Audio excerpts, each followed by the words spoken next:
Good morning everybody. आज हम वितान पुस्तक का जो सेकंड लेसन है, राजस्थान की रजत चांदी के लिए आता है, जैसे सिल्वर, स्वर्ण पदक, जैसे कोई प्रतियोगिता होती है ना, जैसे ओलंपिक होता है, कॉमनवेल्थ होता है, एशियाड होता है, उसमें बोलते हैं ना गोल्ड मेडल, जिसको स्वर्ण पदक बोलते हैं, रजत पदक जिसको चांदी का बोलते हैं, फिर कांसे का होता है। वैसे रजत यानी चांदी की बूंदे, पानी की बूंदे होती है ना, वैसे बूंदे।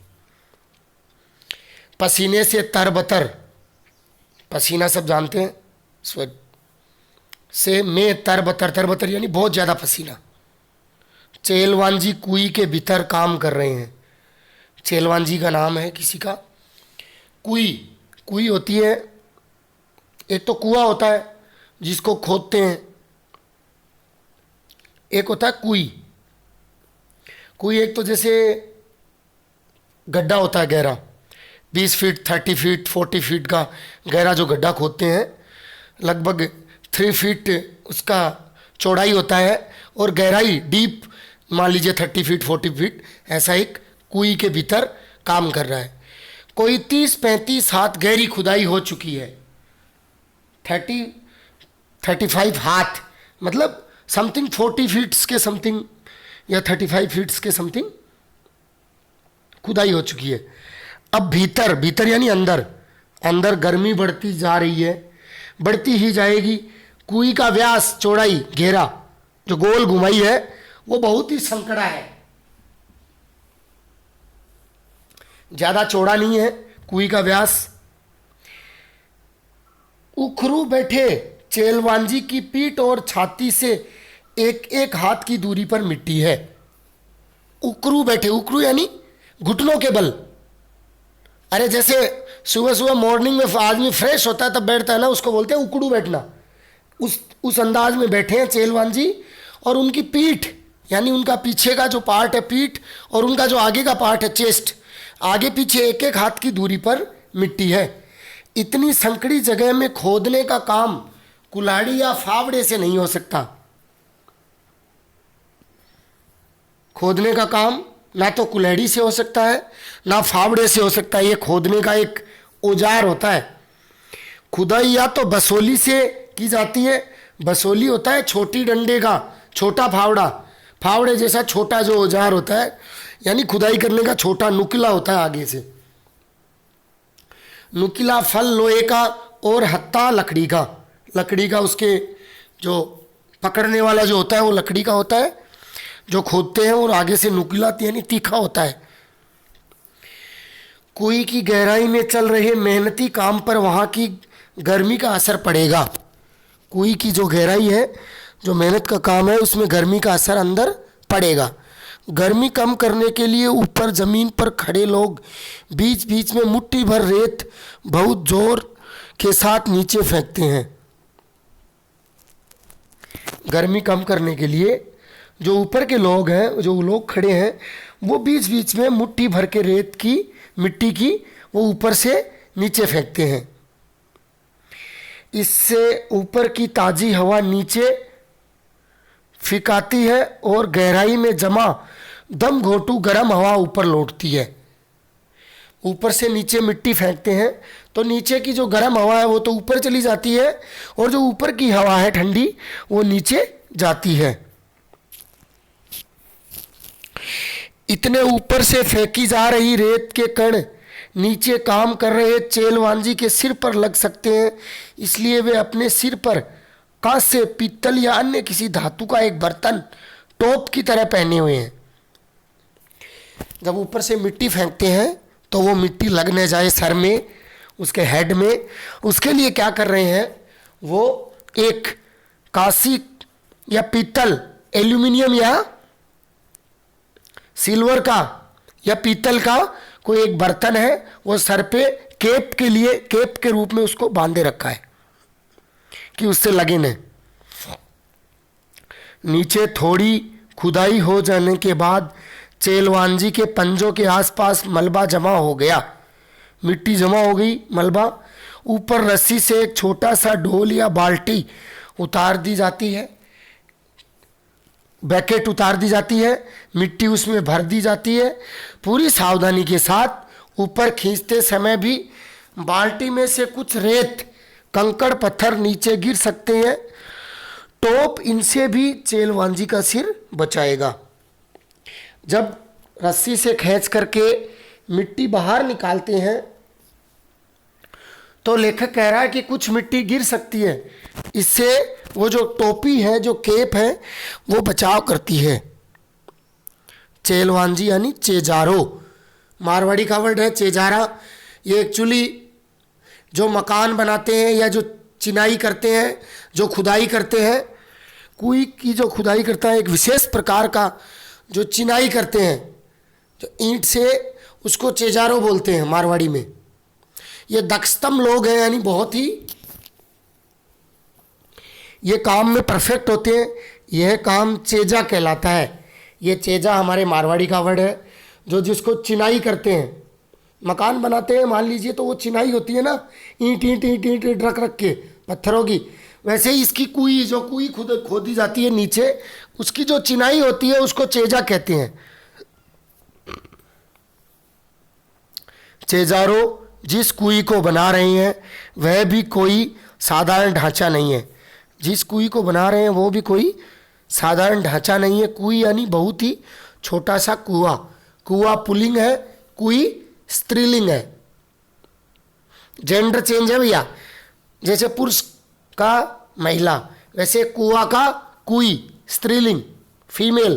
कुआं चौड़ा होता है, कुई थोड़ी पतली छोटी होती है।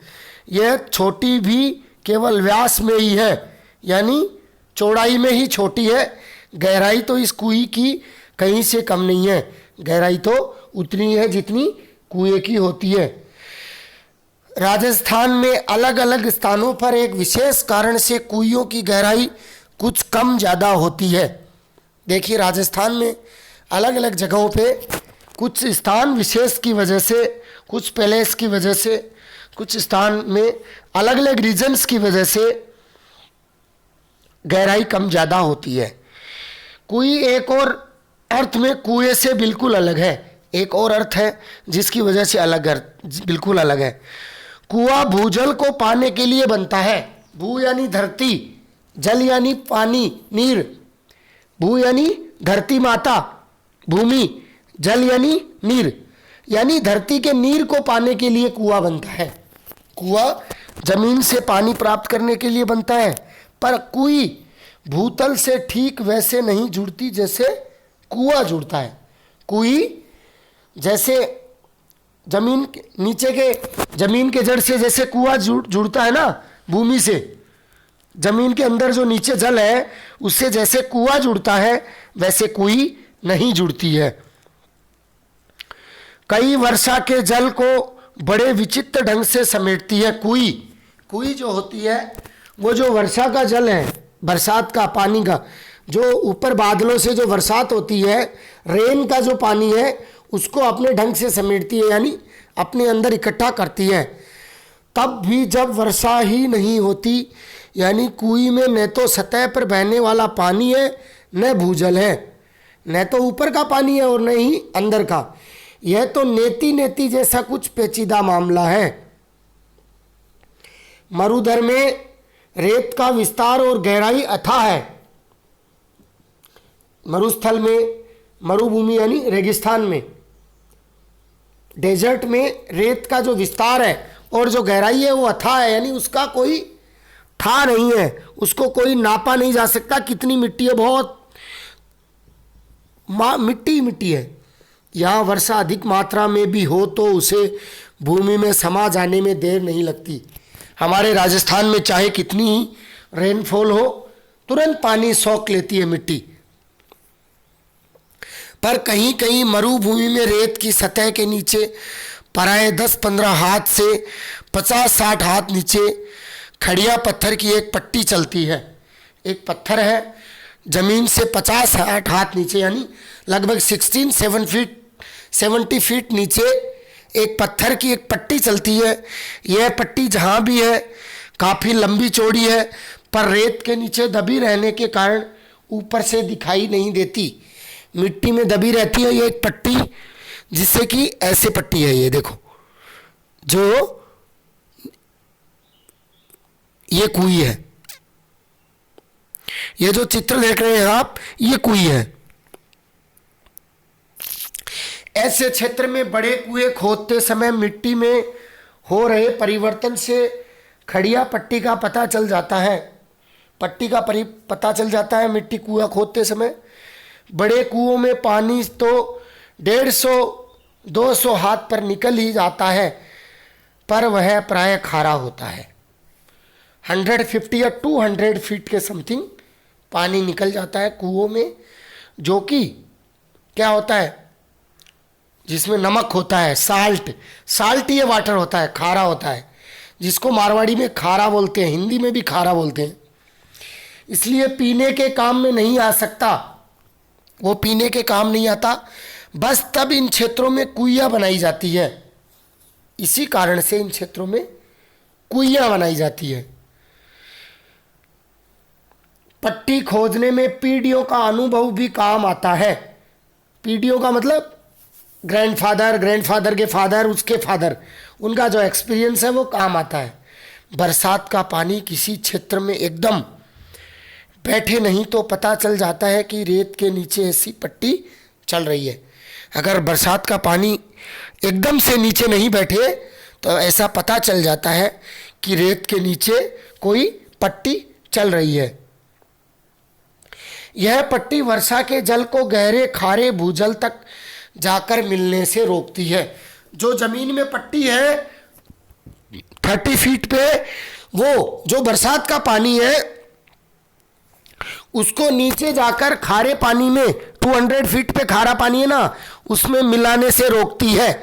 ऐसी स्थिति में उस बड़े क्षेत्र में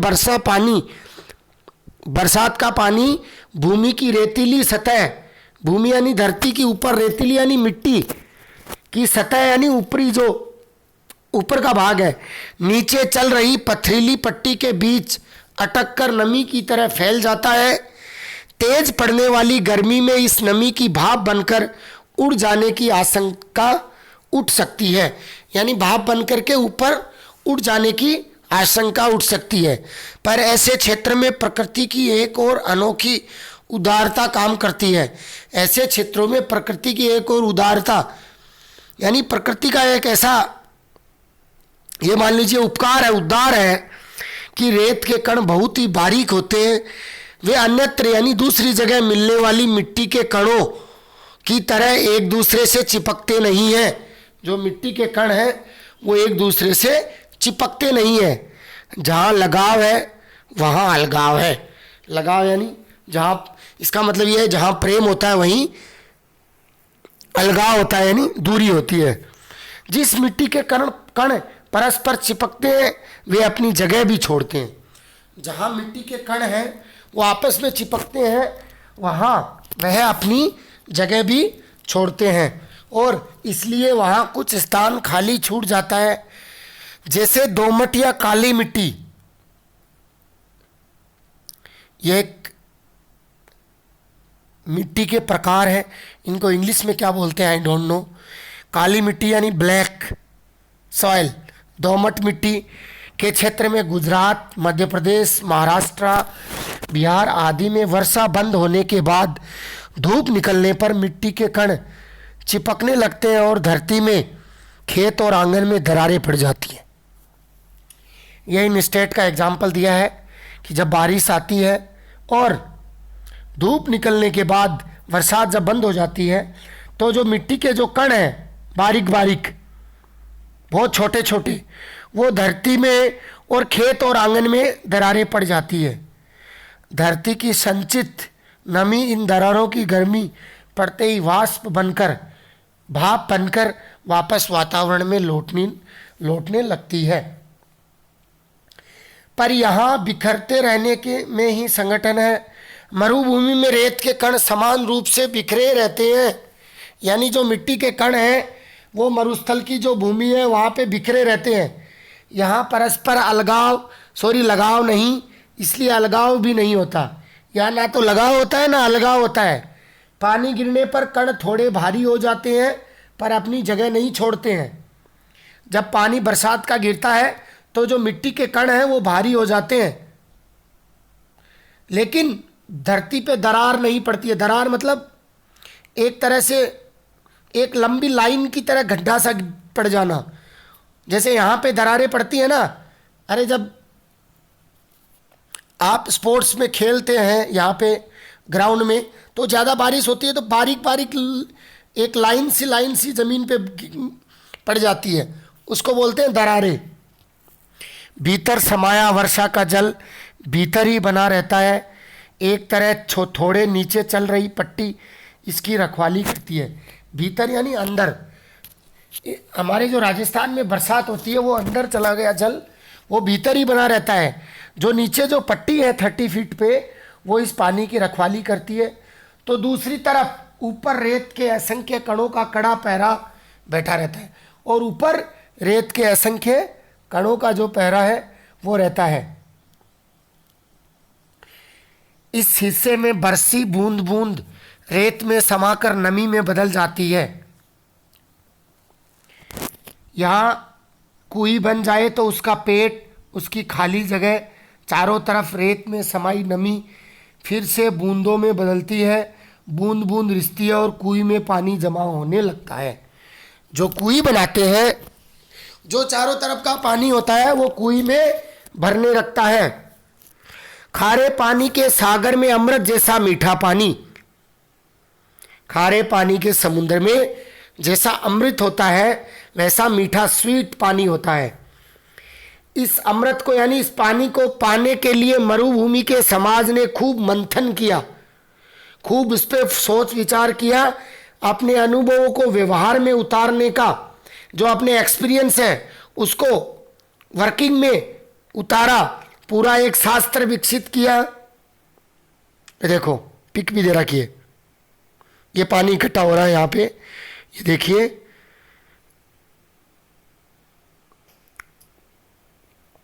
इस शास्त्र ने समाज के लिए उपलब्ध पानी को 3 रूपों में बांटा है।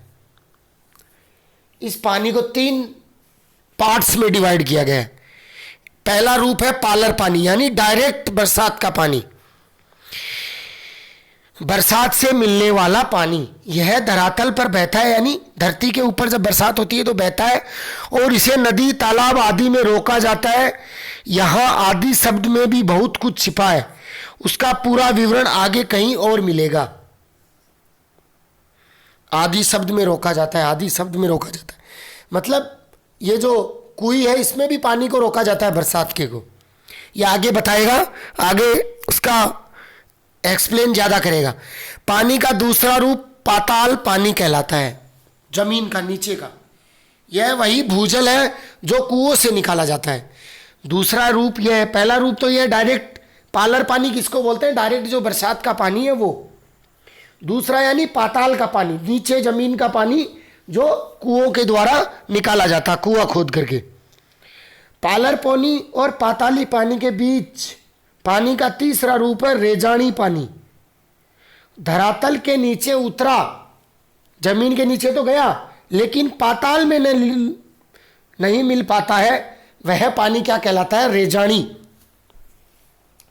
देखिए भैया, बरसात का पानी बरसा, मिट्टी में गया, लेकिन वो क्या हुआ, वो नीचे एकदम 200-300 फीट पाताल तक नहीं गया। वो जो 20-30 फीट नीचे जो कहीं कहीं पे रेत में पट्टी बनी हुई है वहाँ तक चला गया, वो इकट्ठा हो गया वहाँ पे। उस पानी को रेजानी है, उस पानी का नाम है रेजानी।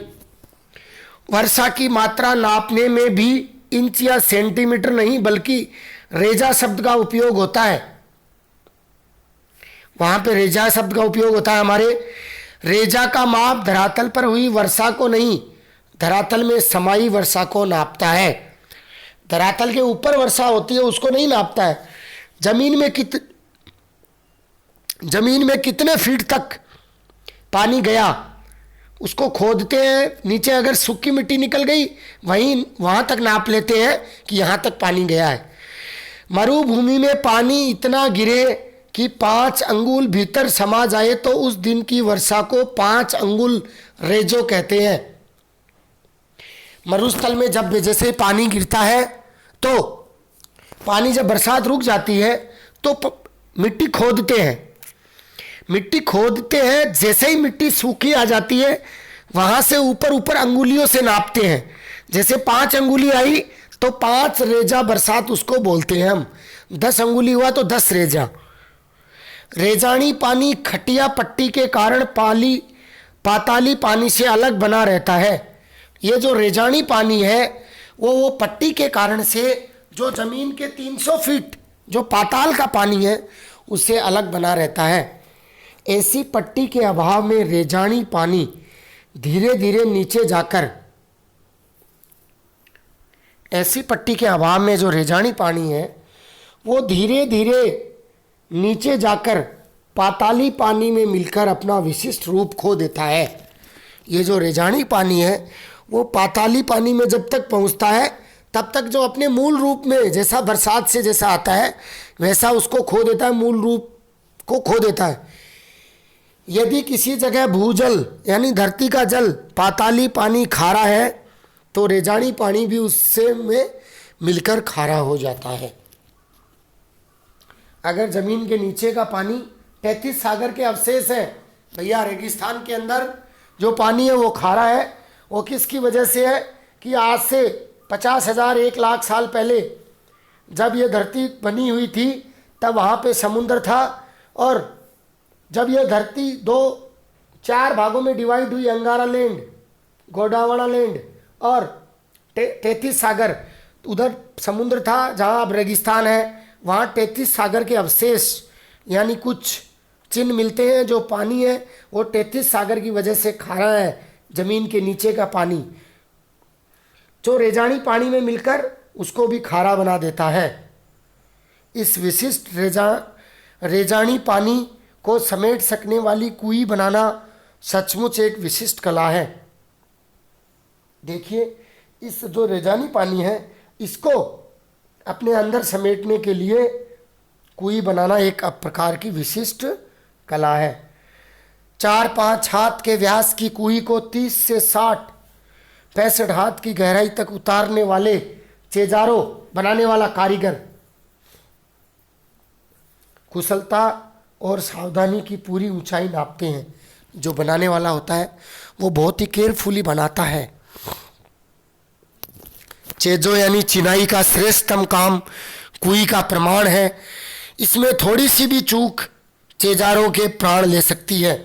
अगर थोड़ी सी भी मिस्टेक हुई तो जो चिनने वाला है, उसको बनाने वाला है, उसकी जान जा सकती है, उसके प्राण ले सकती है। हर दिन थोड़ी थोड़ी खुदाई होती है, डोल से मलबा निकाला जाता है, फिर आगे की खुदाई रोक कर अब तक हो चुके काम की चिनाई की जाती है, यानी ईंटें लगाई जाती है ताकि मिट्टी भसके और धसे नहीं, मिट्टी धसे नहीं। अगर मिट्टी टूट गई तो वो अंदर 30 फीट नीचे 40 फीट नीचे आदमी रह जाएगा और मर जाएगा। 20-25 हाथ की गहराई तक जाते जाते गर्मी बढ़ती जाती है और हवा भी कम होती जाती है। तब ऊपर से मुट्ठी भर भर के रेत नीचे फेंकी जाती है। मैं बताया था ना, ऊपर से रेत मिट्टी डालते हैं।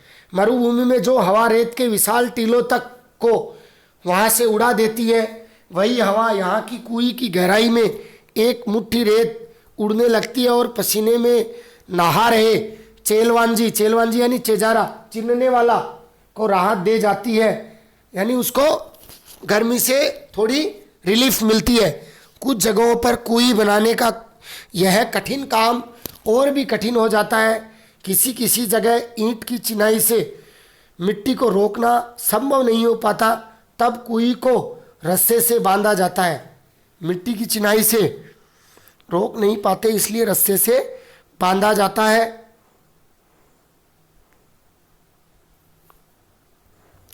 पहले दिन कुई खोदने के साथ साथ खींप नाम की घास का ढेर जमा कर लिया जाता है।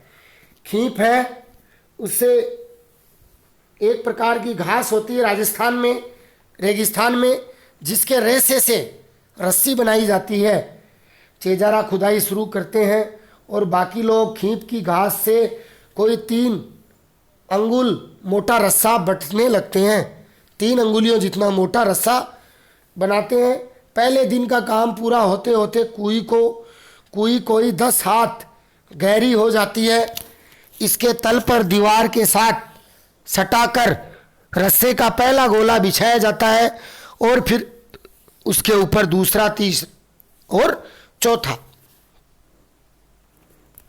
उस घास की रस्सी बनाई जाती है जो रस्सा बिछाया जाता है। इस तरह ऊपर आते जाते हैं। खींप घास से बना खुरदरा मोटा रस्सा हर घेरे पर अपना वजन डालता है और बटी हुई लड़ियों एक दूसरे में फंसकर मजबूती से ऊपर के ऊपर बैठती जाती है। रस्से का आखिरी छोर ऊपर रहता है। बाकी कल पढ़ेंगे नेक्स्ट क्लास में। रस्से का आखिरी छोर ऊपर रहता है, यहाँ से आगे अलग कल पढ़ेंगे।